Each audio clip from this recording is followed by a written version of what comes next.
עליות הריבית בשנה האחרונה עיקרו את המשכנתה הממוצעת בישראל בכ-1,148 שקלים. משפחות רבות מתקשות לעמוד בנטל הכלכלי המשמעותי שנוסף להוצאות השוטפות. איתי נסימי מסביר איך בכל זאת ניתן לנהל כלכלית את תשלום המשכנתה ולאפשר מחזור כלכלי הגיוני. היי איתי. היי, נעים מאוד. אז בוא נתחיל בעצם מהו מחזור משכנתה. מחזור משכנתה בעצם זה לשנות את תנאי ההלוואה הקיימים של המשכנתה. לצורך העניין, המשכנתה בנויה מכמה מסלולים. יש אפשרות למחזר חלק מהמשכנתה, יש אפשרות למחזר את כל המשכנתה, אבל בעצם בגדול זה לשנות את התנאים של ההלוואה. אם זה לשנות ריביות, לשנות תקופות וכיוצא בזה. אז בעצם מה הן הסיבות למחזור משכנתה? בגדול הסיבות שאנשים מגיעים לעשות מחזור משכנתה זה נובע משתי סיבות. סיבה אחת בעצם זה כדי להוזיל את עלות ההחזר החודשי. יש אנשים שההחזר החודשי עלה להם ולכן הם צריכים להוריד את ההחזר כי הם לא יכולים להחזיר כל חודש את הסכום שהמשכנתה הגיעה אליו. והאופציה השנייה בעצם זה לחסוך בעלות הכוללת של המשכנתה. העלות הכוללת ניתן לחסוך בעצם מקיצור תקופות, מחיסכון בריביות, לשפר את תנאי הריביות. זה אלו שני הפרמטרים כן, בהחלט סיבות טובות למחזור. אז מה מומלץ למי שמתקשה לעמוד בהחזר החודשי?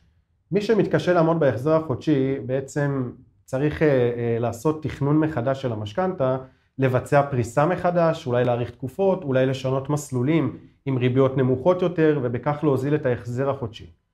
האם אפשר לצרף הלוואות נוספות לתוך התמהיל של המשכנתה? בוודאי.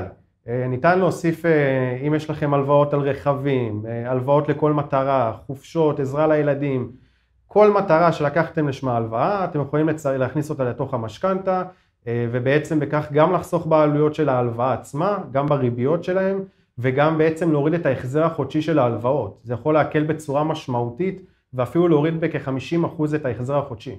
וואו, זה המון באמת, וגם זה עושה סדר, כי לפעמים אנשים ככה נאבדים בתוך המון הלוואות שיש להם, ולא יודעים בדיוק מה שייך למה. במה חשוב להתחשב כשעושים מחזור משכנתה? מה שצריך להתחשב זה צריך לשים לב עוד הפעם. כמו שהיום הריביות עלו, והיום הריביות הן גבוהות, אז לקחת בחשבון את העתיד. הריביות בהמשך ירדו, ואנחנו צריכים להיות מוכנים גם למחזור עתידי. זה לא משנה אם זה בעוד 3 שנים, בעוד 5 שנים. אנחנו צריכים להיות מוכנים ולבנות את המשכנתה בצורה כזאת שנרצה למחזר, שאנחנו בעצם נוכל לצאת מהתנאים הקיימים ללא קנסות, ללא עמלות פירעון מוקדם. כן, זה מאוד חשוב, וזה בדיוק ככה מוביל אותי לשאלה הבאה, מהן העלויות הכרוכות במחזור? זה די תלוי, זאת אומרת שעושים מחזור משכנתה ניתן לבצע את המחזור בעצם באותו הבנק או למחזר לבנק חיצוני. במידה והמחזור הוא מחזור פנימי, לרוב אין איזה שהם עלויות נוספות, כל עוד אנחנו נשארים על אותו סכום משכנתה ולא מוסיפים סכומים נוספים. במידה ואנחנו עושים מחזור חיצוני, אז בעצם זה כמו משכנתה חדשה. אנחנו צריכים לעשות כנראה שמאות חדשה, לעשות רישומים, ביטחונות. יש עלויות מסוימות, אבל זה לא איזה עלויות מטורפות. זה משהו שאם אנחנו עוברים לבנק אחר, אז כנראה שכדאי לעשות את זה, כי במחזור אנחנו בעצם יכולים לחסוך עשרות ואפילו מאות אלפי שקלים. בהחלט, זה מאוד מאוד חשוב, וכמובן יש גם לפעמים מסלולים שיש בהם קנסות, נכון? בזמן המחזור, ועדיין שווה למחזר.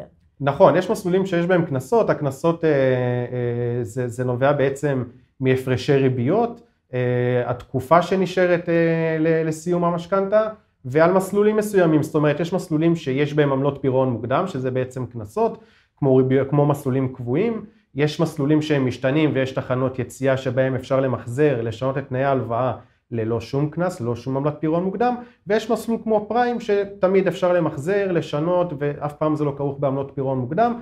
כמובן, לפני שיוצאים לדרך, אנחנו בודקים את כל הנתונים, ואנחנו רואים אם משתלם לנו לעשות את המחזור או לא.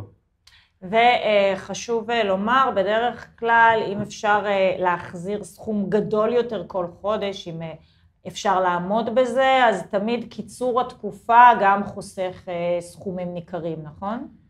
זה נכון, זה תלוי בכמה זה חוסך, זאת אומרת, אם החיסכון הוא לא חיסכון משמעותי, אז אני לא אמליץ לבוא ולשנות את תנאי המשכנתה, אבל ברוב המקרים שאנחנו מקצרים את התקופות, אז אנחנו בעצם גם חוסכים הרבה ריביות שאנחנו משלמים כל חודש, וזה מביא לנו לחיסכון משמעותי.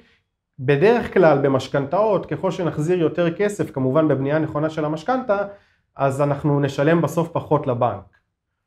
כן, זה מאוד חשוב, בטח בתקופה כזאת של ריביות גבוהות משתוללות, אחרי שהורגלנו שנים לסביבת ריבית אפסית, אז חשוב להתייעץ עם יועץ משכנתאות, זה באמת יכול לחסוך, כפי שאמרת, עשרות ולפעמים מאות אלפי שקלים. איתי, תודה רבה. תודה רבה.